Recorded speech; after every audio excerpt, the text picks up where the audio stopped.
Cool. Right. So people might recognise you from like the shop and stuff like that, but I think most people recognise you from the DJ, from a vinyl DJ and stuff. That's what I like associate you with, and just your kind of your passion behind the music you play. Kind of like when you put something on, you've always got a bit of kind of like an intro to it almost, you know, like, oh, you need to listen to this song. It's this cut. It's real nice to see that, as opposed to somebody just like pressing play. You know, it's cool. So, like, how did you get started in? Yeah, I mean, like, well, basically, like when you're DJing, especially with vinyl, you got to put. I put more thought into it. Do you know what I mean? It's like, you know, I think about each song. So, as an example, last Saturday I was DJing at Social. I looked at what bands were on, and it was, you know, your proper, like, you know, Liam Gallagher-esque bands. So it was like, right, you know, I just thought, this is my opportunity to just stick on all of the bangers. Do you know what I mean? Like, you know, Chelsea Dagger, like, you know, Arctic Monkeys, literally just a lot. I just proper went for it. And it was class. Do you know what I mean? It was absolutely class. Like before every song, so I spoke to like the artist and I said, what do you want to come out to? And they were like, oh yeah, Stone Roses, you know, things like that. So I was putting that on. It was building it up, getting it ready. The band were on. As soon as the band finished, it was thinking of that song to put on to keep the, you know, the people on the dance floor and class. It's proper class. It was cheesy. It was a little bit cliche, but it was like, you know, I got to play my 45s, you know, my little 45s indie one. I've never, you know, I don't even play. They just got one song on it, and it's like just from back in the day when I used to collect all the indie vinyl, and I just got a chance to play it all. That was, you know, that's how I saw it. I didn't see it as I'm getting paid or a job. It's a chance for me to play my music, like, and even I can hear it just full blast, and then just seeing people enjoy it as well. Yeah, I think that really comes across like when you DJ, and like when similar to like other people in the city, like Mark Page when he does it. Obviously, like I know you both from doing stuff at Hammond. You can tell that every song like is selected specifically for the artist or format. You know what I mean? That's how I see it. It's, you know, you're DJing, so that is you. That is a bit of you. Every song that you play is a bit of you. You know, I wouldn't play a song I didn't like. It's just I wouldn't do it. Yeah. And I guess you've got to read the room as well, and kind of like read kind of the energy of the people and try and give them the soundtrack. Because I own it, so it is mine. So I put money into buying that vinyl.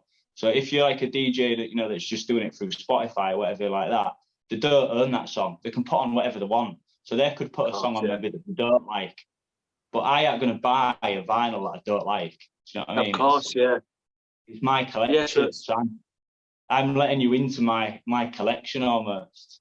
Yeah, that's a real nice way of looking at it. That's a really nice way of looking at it. See, I'd not thought about that before, but it is a nice kind of little window into someone's kind of musical taste. Into my head. It's into my head, you know, and into everything. Like, and not only that, like when I play vinyl, I don't get a chance to play like that vinyl like that at home, because no one in the right mind is going to play one song at a time at home. Do you know what I mean? One song, quickly get up and change it. Do you know what I mean? You're just going to put the album on at home and just listen to the full album. Whereas, you know, when I'm DJing, say at Hammonds and that, I'm looking for a certain song on the album, playing that, and then the next one looking for a certain song.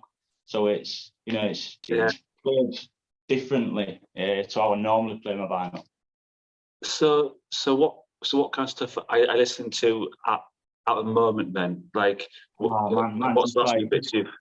Just bonkers, just absolutely bonkers. Like that's the problem when you love music, because it's just like you've got all genres. So as an example, yesterday I was on a train to Leeds, and I had a 60s, like a Lost Soul 60s album, and there was a song on it, and it was like proper like Northern Soul. I sent it to my dad. I was like, do you know this song? Is it Northern Soul song? He was like, nah. But then after that album, I listened to Fontaines. Like, I've gone from like a Northern Soul sound to Fontaines. And then like tonight I'm reading a book about a country singer, Margot Price. Like, so it's gone from soul to like punk to country to, you know, I put the telly on when I got in this hotel room, and the last person had Kerrang on, and now normally I wouldn't go there, but I left it on just to see what it was. I've never listened to Kerrang, so you know, I'll give it a chance. I'll give it an opportunity. You know. Yeah. Well, that's probably why it's so good at what it is you do, you know, because you open yourself up to all these different kind of like musical styles, and there'll be kind of links to all of them, I guess.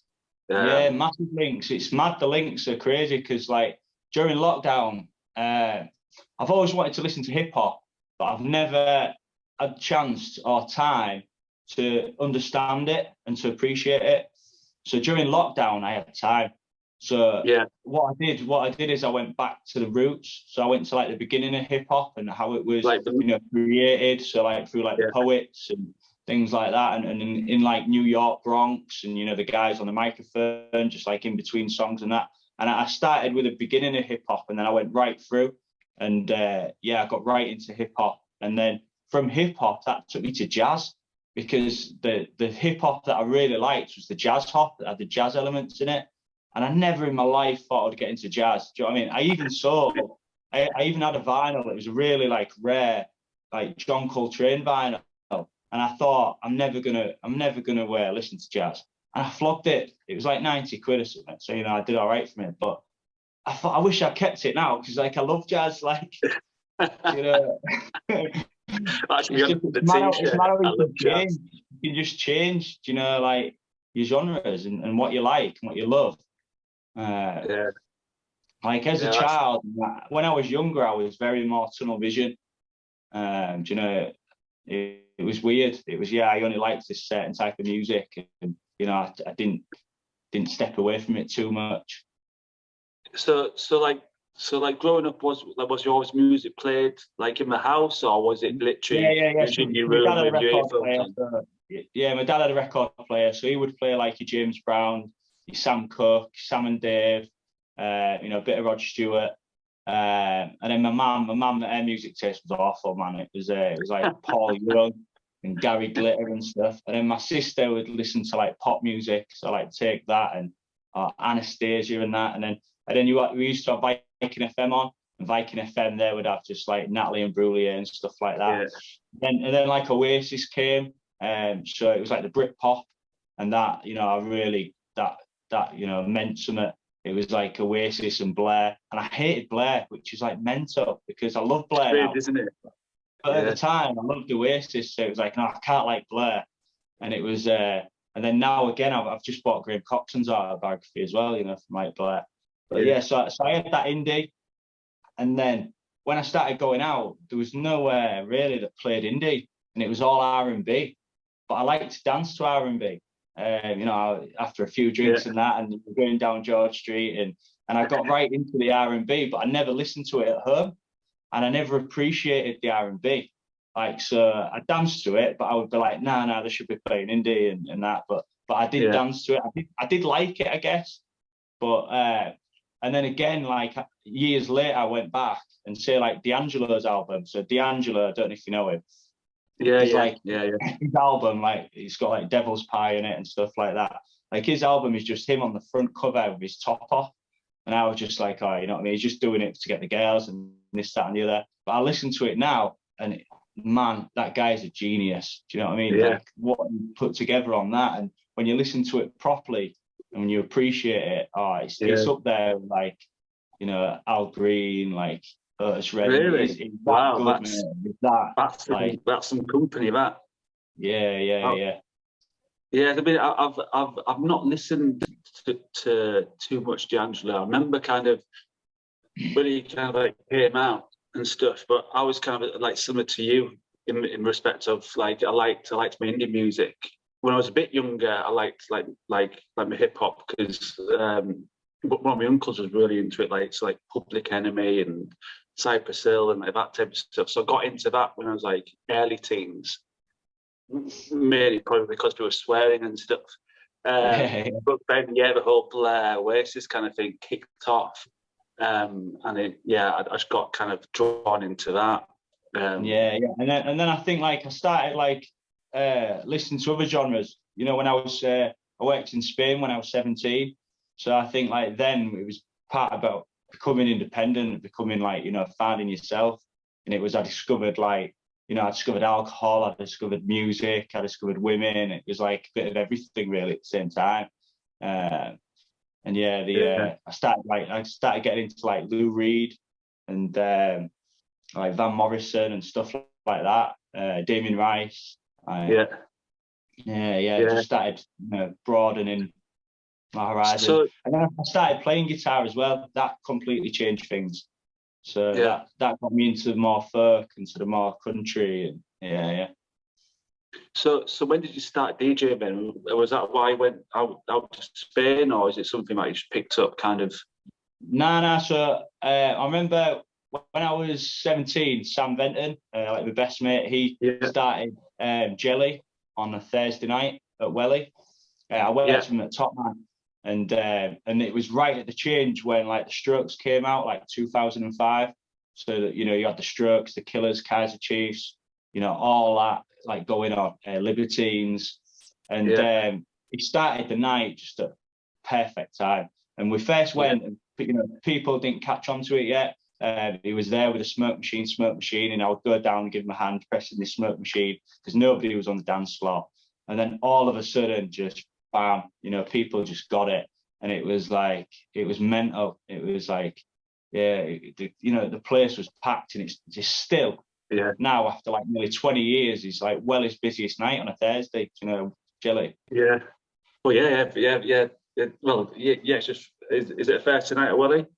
Yeah. Their busiest night. Yeah, it's nuts, isn't it? How like sometimes like your passion can, like over time, just become kind of like a part-time job or like a full-time job. It's really interesting, kind of like how many people you see doing it. And like one thing which I've kind of like noticed with what you do is your Instagram.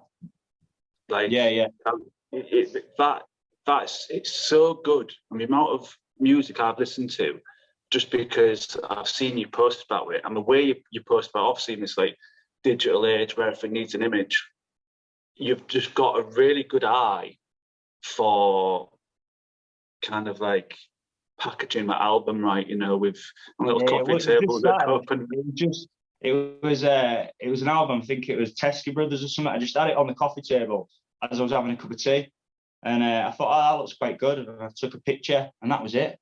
And then I was like, right, because I followed a few like people in the vinyl community and that, and I just thought, right, I'm just going to start it during lockdown, and I started it, and then that, and again, you know, it's been true to myself. I only post what I like, of course. and I just buy what I like and then post what I like, and then it's got like 9,600 followers now or something. Like I get Christmas cards sent from like America and stuff, and I get vinyl sent to me. Like artists send me vinyl, you know, and if I like it, I will post it. I've had like gig tickets, like stuff. Yeah, I went to see Pete Doherty. I got offered it. Do you know what I mean? Like, do you want to come down and all like that? And it's just mad, really. I don't know where that's going to go. It's you know, there was no plan for it. But that's why it works. I think that's why it works, because there's an authenticity behind it. So you're not doing it for any financial gain or anything like that. You just thought it looked cool, and just sharing stuff which you're passionate about. And I think people like that, and I think that resonates with people. Just passion for whatever you're doing. My personal as well. So I've got my personal one, but on that one I just follow vinyl collectors. That's it. Do you know what I mean? Vinyl collectors and some musicians. I don't follow normal people like on it. You know, it's just so I can go to that place and it's just music. You know, whatever I look at, whatever I scroll through, it's music. Nice. So even if some of the vinyl collectors start posting family and that, I don't want to know. Like, I get rid of them. I just want to see the music. Like, but I get recommendations from all around the world from that. You know, if I see an album cover that I quite like or read about, or you know, I just give it a listen and go from there. Chatting to people, you know, from all around the world is just like that, you know, it's so easy.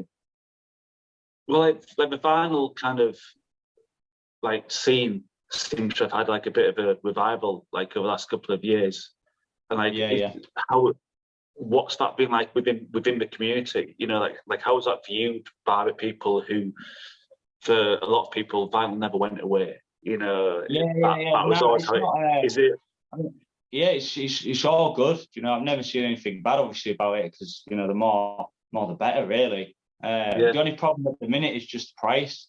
The price of vinyl is just going ridiculous, and certain artists are starting charging certain prices, which are just like ridiculous.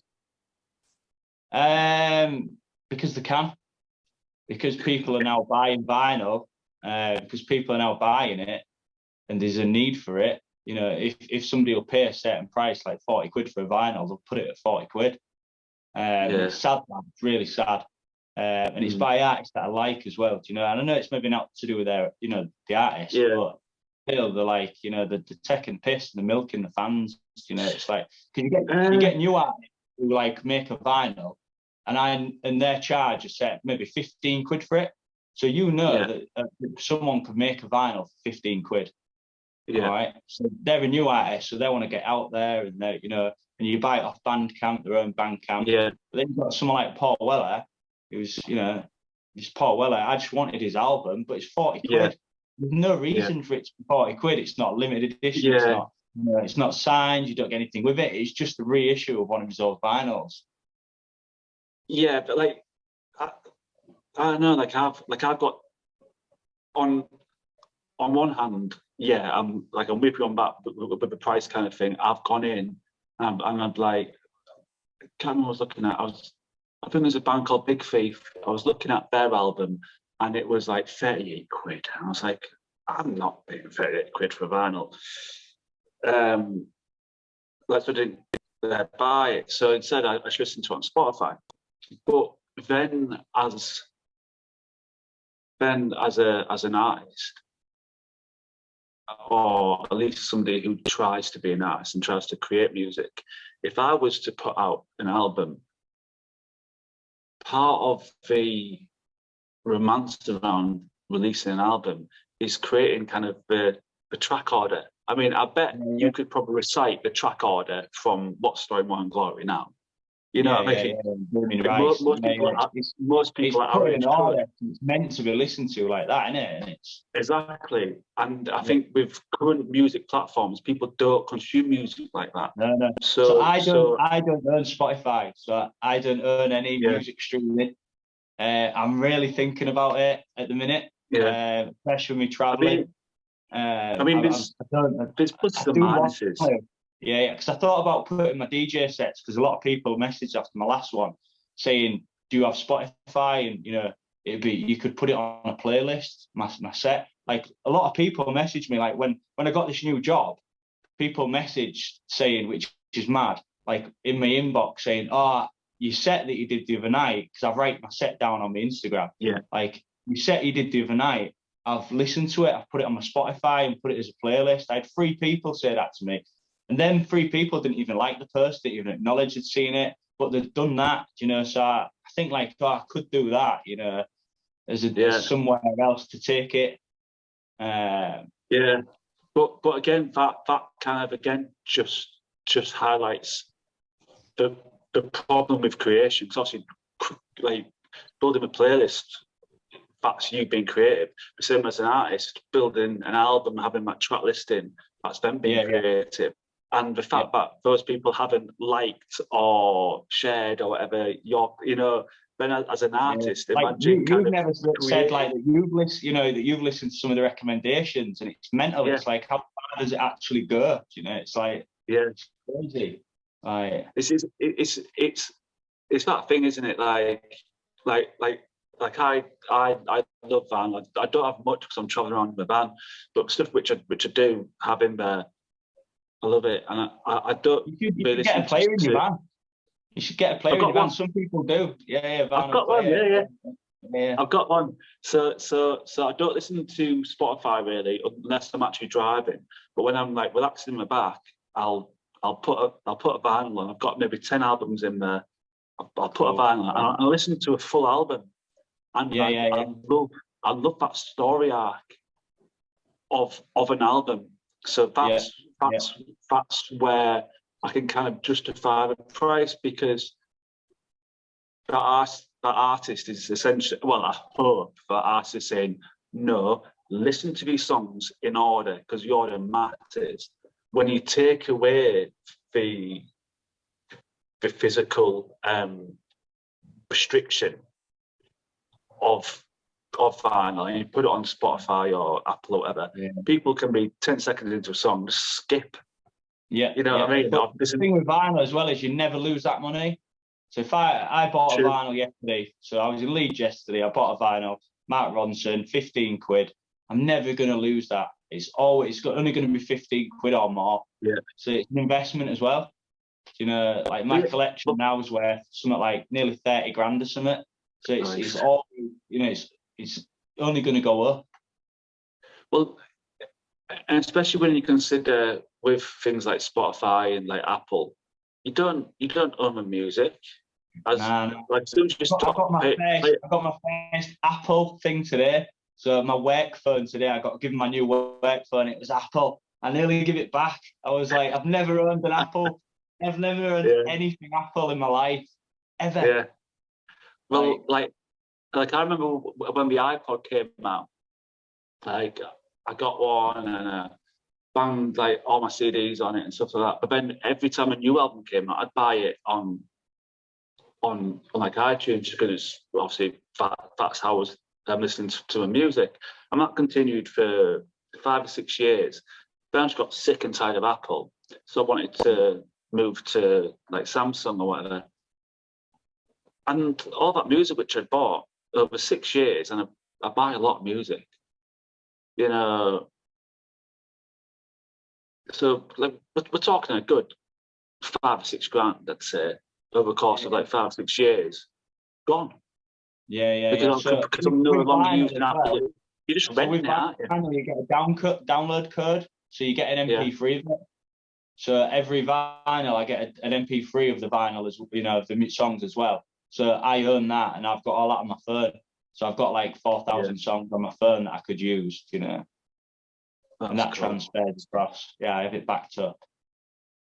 So do you think with like local artists who are local, like to Hull, do you think that's a good kind of avenue to go down with a vinyl? Because like vinyl's expensive to make. You know, it's going to cost you about 8 or 9 quid at least. I mean, like there's a guy at the minute, Downtown Coyote. Do you know him?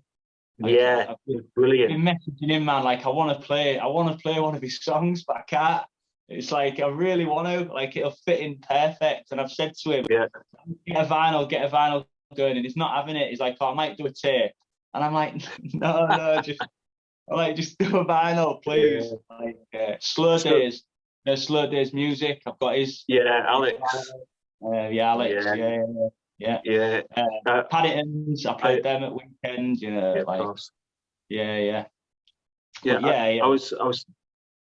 I messaged Alex yesterday, in fact, because when I decided to do these podcasts, I was like thinking about like local artists, and I've seen him play like a few times, like over years.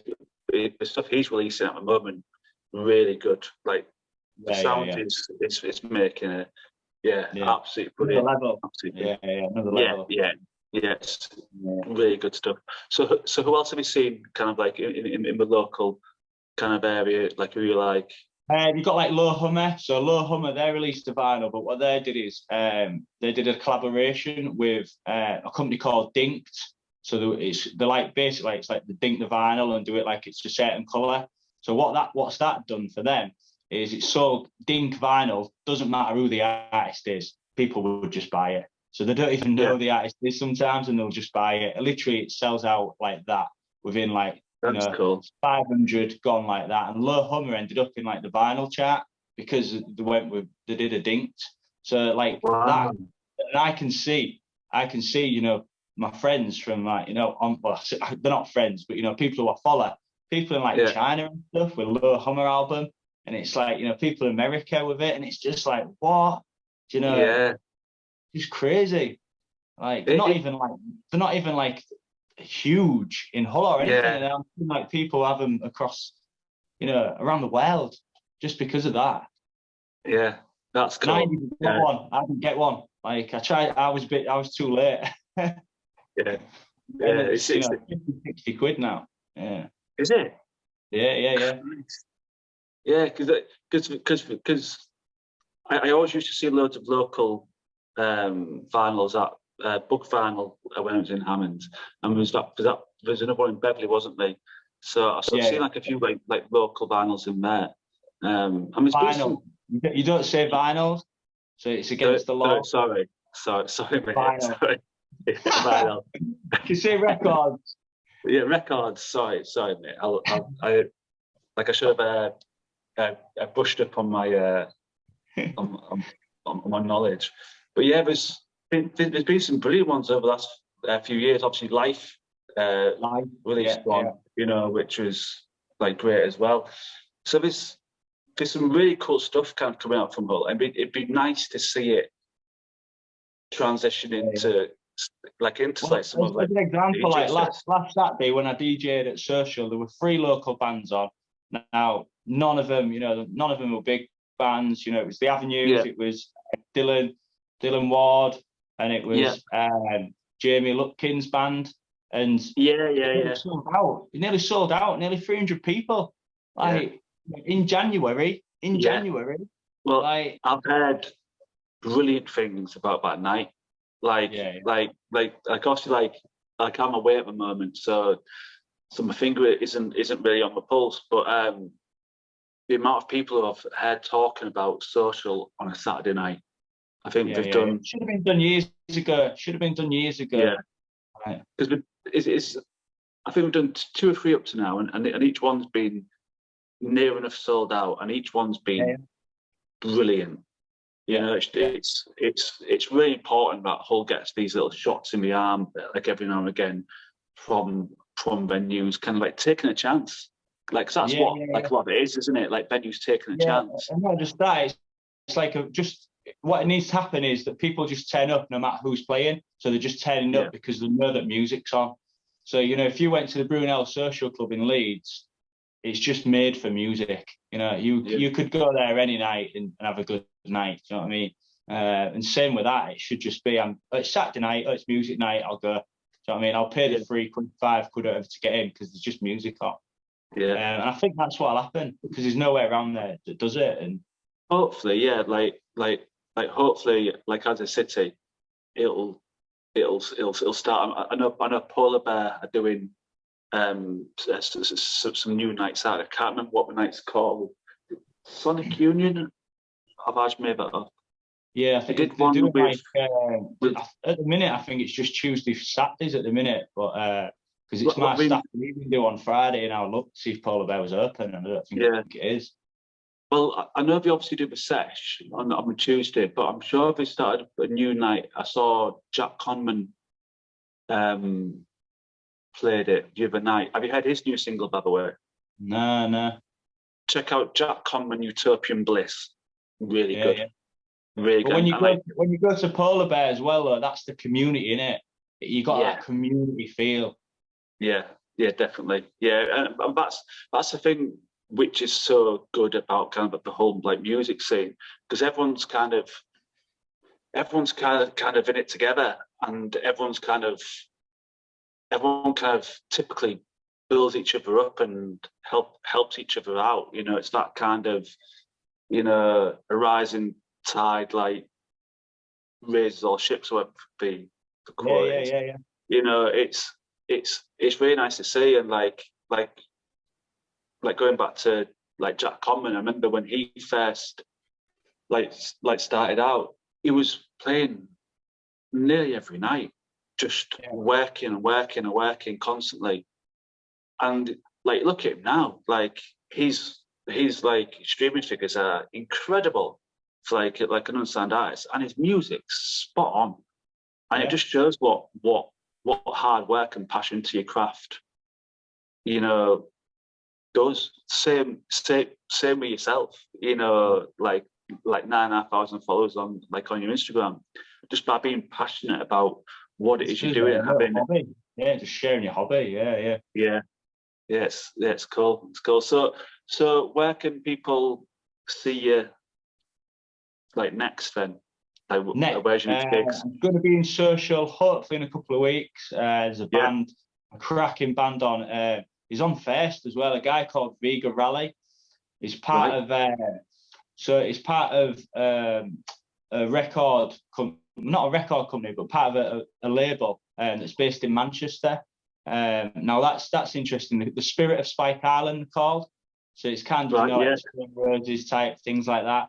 But it's a guy who's the lead singer of Affleck's Palace. He runs the full label. I mean, when I say he runs the full label, he does everything. He does the marketing, he does the producing, he does, the full lot. He's even like the singer of the main band of it.